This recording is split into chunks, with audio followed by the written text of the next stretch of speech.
तीन सवाल। नवविवाहिता खुशी दुबे का क्या कसूर, क्यों वो जेल, क्योंकि पति कसूरवार है। दूसरा उन्होंने उठाया है पूरे ब्राह्मण समाज को लेकर, एनकाउंटर्स को लेकर। और तीसरा आप ही का मुद्दा, कह रहे हैं आप हाशिए पर हैं। अब ओबीसी में इतना इंटरेस्ट है बीजेपी का कि आप ही को हाशिए पर डाल दिया है। तीन सवाल पूछे हैं, मैं एक एक करके तीनों का जवाब दूंगा। सबसे पहला जवाब है खुशी दुबे से संबंधित,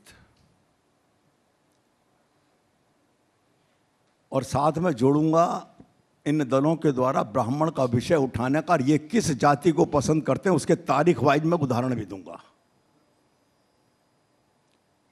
खुशी दुबे का कोई दोष नहीं है और उसको पर विचार करना चाहिए सरकार को, मैं भी सहमत हूं। 1.5 साल से जेल में है वो। सुन लीजिए एक मिनट, अभी सुन लीजिए। अरे क्यों आगे भाग रहे हो यार।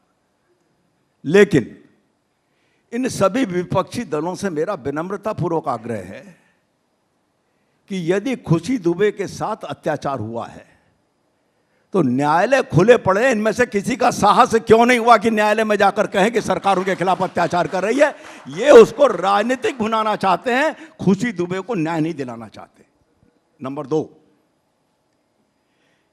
ब्राह्मण की बात कर रहे हैं तो मैं उदाहरण देना चाहूंगा। माननीय मनमोहन सिंह जी कांग्रेस के वरिष्ठ नेता, देश के प्रधानमंत्री रहे हैं। उन्होंने कहा था कि देश के संसाधनों पर पहला हक मुसलमानों का। कहां गए थे ब्राह्मण तब? सपा के माननीय मुलायम सिंह जी ने यह कहा था कि कार सेवकों पर गोली नहीं चलवाता तो एक धर्म का विश्वास मुझसे उठ जाता, यानी मुसलमान। सुनिए एक मिनट सुन लीजिए अभी। बसपा की मायावती जी ने 2019 लोकसभा चुनाव में सहारनपुर में कहा था, और माननीय अखिलेश यादव जी भी मंच पर मौजूद थे, कि मुसलमानों एक हो जाओ। तो सपा, बसपा और कांग्रेस मुस्लिम सम्मेलन करती है, शेख सैयद मुगल पठान का सम्मेलन नहीं करती। और हिंदुओं में बात करती है ब्राह्मण की, बनिए की, ठाकुर की, पंजाबी की, हरिजन की और गिरिजन की। अर्थात हिंदू को बांटो, मुसलमान को एक करो और राज करो। भारतीय जनता पार्टी समाज के सभी वर्गों को साथ लेकर करती है। अन्य दल जातिवादी वोट बैंक और भाजपा सर्व समाज को वोट बैंक करती है। एक बात और कहना चाहता हूं, कृष्णानंद राय का हत्यारा मुख्तार अंसारी किस राज्य की जेल में आराम फरमा रहा था? अगर सुप्रीम कोर्ट हस्तक्षेप नहीं करता तो उत्तर प्रदेश नहीं आ रहा था। वो राज्य किस शासित राज्य था? वो कांग्रेस शासित राज्य था। आज ब्राह्मण की बात कर रहे हैं। और जब कश्मीरी पंडित निर्वासित हुए थे कश्मीर से, तब देश में किसका राज था? क्या विपक्षी दल ये उम्मीद करते हैं कि भाजपा के मुकाबले सपा, बसपा, कांग्रेस का साथ देगा ब्राह्मण? भ्रम में आ जाएगा? नहीं आएगा। तीसरा प्रश्न मेरे से, तो फॉर ग्रांटेड लिए बैठे हैं सर। नहीं सुन लीजिए भी। तीसरा प्रश्न मेरे से संबंधित पूछा है। मैं बड़ी विनम्रतापूर्वक कहना चाहता हूं, मैं 64 का कार्य करता हूं, जब हाई स्कूल में पढ़ता था, दीपक के निशान का। और तब से लेकर पार्टी ने मुझे व्यक्तिगत तौर पर भी इतना मान सम्मान दिया कि मैं घर पर बैठा था, मुझे उम्मीद नहीं थी कि मुझे कोई दायित्व मिलेगा। सुबह 8:30 बजे टेलीफोन आता तत्कालीन राष्ट्रीय अध्यक्ष माननीय नितिन गडकरी जी का कि कहाँ हो? मैंने कहा मेरठ में हूँ। उन्होंने कहा दिल्ली कितनी देर में आ जाओगे? मैंने कहा 12:30 तक। उन्होंने कहा आ जाओ। 12:10 पे टेलीफोन आया, कहाँ पहुँचे? मैंने कहा रिंग रोड पर। उन्होंने कहा इस पते पे नहीं, इस पते पे आ जाओ, आदरणीय रामलाल जी की कोठी पे बुला लिया। 15 मिनट में बातचीत करते करते उन्होंने प्रश्न पूछा मुझसे, क्या उत्तर प्रदेश के अध्यक्ष बनोगे?